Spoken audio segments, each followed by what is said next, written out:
একটি গুরুত্বপূর্ণ বিষয় মোহতারাম, আমরা দেখতে পাচ্ছি যে এখন ফেসবুক এবং ইউটিউবে এ বিষয়ে প্রচুর আলোচনা হচ্ছে যে রসূল করিম সাল্লাল্লাহু আলাইহি ওয়াসাল্লামের আব্বা আম্মা উনারা জান্নাতি না জাহান্নামী। মারাত্মক এই বিষয়টি কিন্তু নতুন না, পুরাতন একটি বিষয়।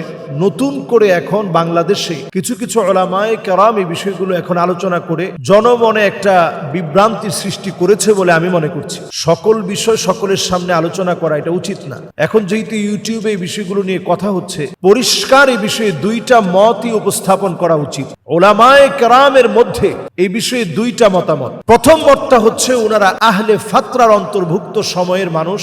আহলে ফাতরা মানে যেই সময়টার আগ পর্যন্ত আল্লাহ রাব্বুল ইজ্জাত ওয়াল জালাল নবী পাঠান না, এটাকে নবুয়তের ছুটির পিরিয়ড বলা হয়। এই আহলে ফাতরার অন্তর্ভুক্ত সময়ে আল্লাহ রাব্বুল ইজ্জাত কাউকে আযাব দেন না, কারণ তখন নবী নেই। হাত্তা নাবআসা রাসূলা, রাসূল না পাঠায়া আল্লাহ রাব্বুল ইজ্জাত কারো উপরে শাস্তি দেন না।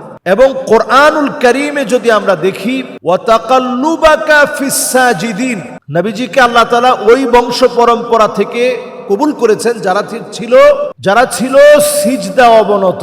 তাহলে বোঝা যায় যে নবী করিম সাল্লাল্লাহু আলাইহি ওয়াসাল্লাম সিজদা অবনত মানুষের রেহেম থেকে, ওই বংশ পরম্পরা থেকে তিনি আসছেন। এবং নবীজি সাল্লাল্লাহু আলাইহি সাল্লাম হাদিসের মধ্যে বলছেন যে আমি ইব্রাহিম আলাইহিস সালাতু ওয়াস সালামের দোয়া আর ঈসা আলাইহিস সালাতু ওয়াস সালামের বুশরা হচ্ছে আমি।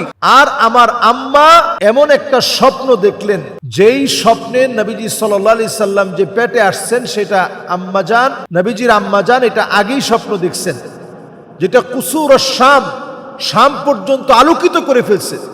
মুহাম্মদ সাল্লাল্লাহু আলাইহি সাল্লামের আগমন শাম পর্যন্ত আলোকিত করে ফেলছে।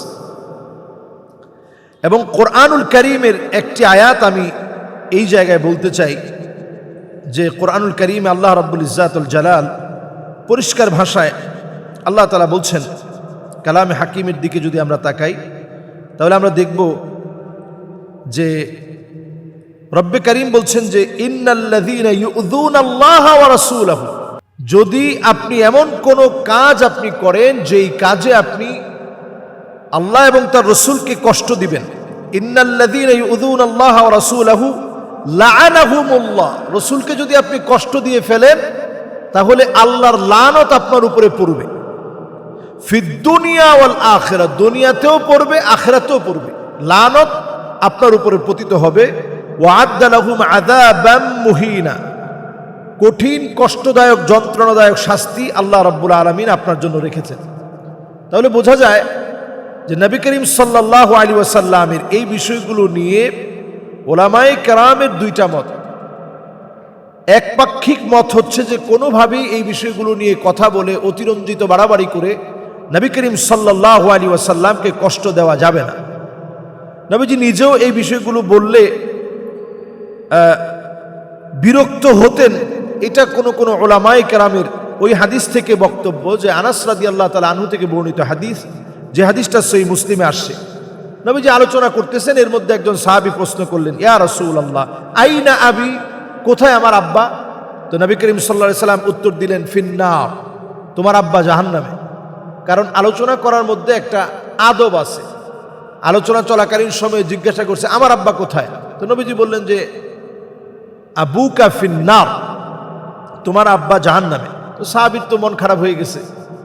তো ফালাম্মা কাদা দাআহু ফাকালা, যখন এরকম আলোচনা শেষ হলো নবীজি ডেকে আনছেন এবং ডেকে এনে বলছেন, ইন্না আবি ওয়া আবাকা ফিন্নার, আমার আব্বা তোমার আব্বা সবাই জাহান্নামে। তো এটা বলার উদ্দেশ্য কি? মুহাদ্দিসিনে কেরাম এই হাদিসের অনেকগুলো ব্যাখ্যা করছেন, আমরা ব্যাখ্যাটাও পড়ার চেষ্টা করি। আরবিতে বলে নাই ইন্না ওয়ালিদি, যে আমার বাপ, আবি শব্দটা বলছে, ওয়ালিদ বলে নাই। তো ওয়ালিদ না বলে আবুন বলছে কেন? মুহাদ্দিসিনে কেরামের মধ্যে কেউ কেউ বলেন নবীজির চাচাদের মধ্য থেকে আবু লাহাব জাহান্নামে, আবু তালেব জাহান্নামে। তো এই আবুন দ্বারা চাচা উদ্দেশ্য, কেউ কেউ বলেন চাচা উদ্দেশ্য। আরবিতে এই আবুন শব্দটা অনেক ধরনের অর্থ সাপেক্ষ একটি শব্দ, যেটি অনেক ধরনের অর্থকে মিন করে। সুতরাং এখানে ইন্না আবি ওয়া আবাকা ফিন্নার, অর্থ হচ্ছে চাচা এখানে উদ্দেশ্য করা হয়েছে। কোন মুহাদ্দিসিনে কেরামি অর্থ নিয়েছেন। কাজে আমরা এই বিষয়টাতে একবারে ডিরেক্ট এই কথাটা না বলি যে নবীজি সাল্লাল্লাহু আলাইহি সাল্লামের পিতা, নবীজি সাল্লাল্লাহু আলাইহি সাল্লামের আম্মা জান ওনারা জাহান্নামী, এই কথাটা না বলি। এই কথাটা নিয়ে উলামায়ে কেরামের মধ্যে দুইটা বক্তব্য যুগ যুগ ধরে ছিল। আমার কাছে সবচেয়ে নিরাপদ বক্তব্য বলে মনে হয় এটা আল্লাহর উপরে ছেড়ে দেয়। এরপরে আরো একটি হাদিস, এটাও সহিহ মুসলিমের মধ্যে আসছে যে ইস্তাযানতু রাব্বি আন আস্তাগফিরা লি উম্মি ফালাম ইউযান লি।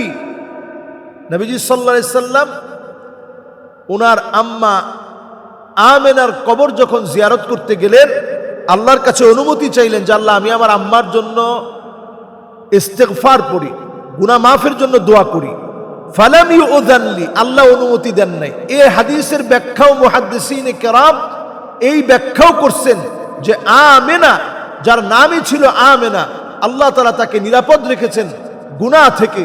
এমন একটা সময়ে তিনি ছিলেন আহলে ফাতরার অন্তর্ভুক্ত ছিলেন, যেই সময়ে আল্লাহ তাআলা নবীদেরকে পাঠান নাই, যেই সময়ে আল্লাহ রাব্বুল আলামিন রসুলকে রিসালাতের দায়িত্ব দেন নাই, যেই সময় নবীর আগমন বন্ধ ছিল, ওই সময়ের লোক ছিলেন উনি। কাজেই ওনারা শিরকের মধ্যে নিমজ্জিত হয় নাই। গুনাহের কারণে শাস্তি তো আল্লাহ তাআলা তখন দিবেন যখন আল্লাহ তাআলা নবী পাঠানোর পরেও সেই নবীকে অস্বীকার করা হয়েছে, তখন আল্লাহ তাআলা শাস্তি দিবেন। যেহেতু হাত্তা নাবআসা রাসূলা, রসুলই আসে নাই, সুতরাং আম্মাজান, নবীজির আম্মাজান যিনি আমেনা, আল্লাহ তাআলা তাকে নিরাপদ রেখেছেন। নবীজি সাল্লাল্লাহু আলাইহি ওয়াসাল্লামের আম্মাজান নবীজি পেটে আসার পরে স্বপ্ন দেখেছেন। নবীজি সাল্লাল্লাহু আলাইহি সাল্লাম সেই আম্মাজানের জন্য কেঁদেছেন, কিন্তু আল্লাহ তাআলা অনুমতি দেন না ইস্তেগফার করতে। কারণ কি?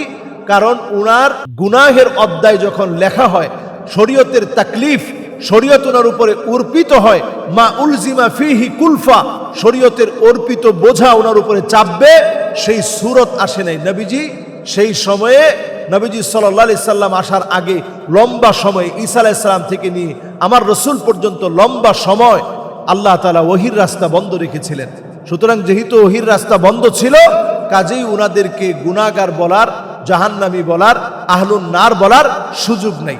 এই দুইটা মতই উলামায়ে কেরাম দিয়ে থাকেন। কাজে এই বিষয় নিয়ে আমার মনে হয় বাড়াবাড়ি, অতিরঞ্জন, অতিকথন এগুলো না করে বরং আমরা এই বিষয়টা আল্লাহ রাব্বুল আলামিনের উপর ছেড়ে দেই। এবং এই বিষয়ে যেহেতু দুইটা বিষয় আছে, আমরা একটা বিষয় বললাম, আরেকটা বিষয় বললাম না, এতে করে একটা সংশয় তৈরি হবে। এই কাজটা আমরা না করি। আল্লাহ আমাদেরকে বোঝার তৌফিক দান করুক। আসসালামু আলাইকুম ওয়া রাহমাতুল্লাহি ওয়া বারাকাতুহু।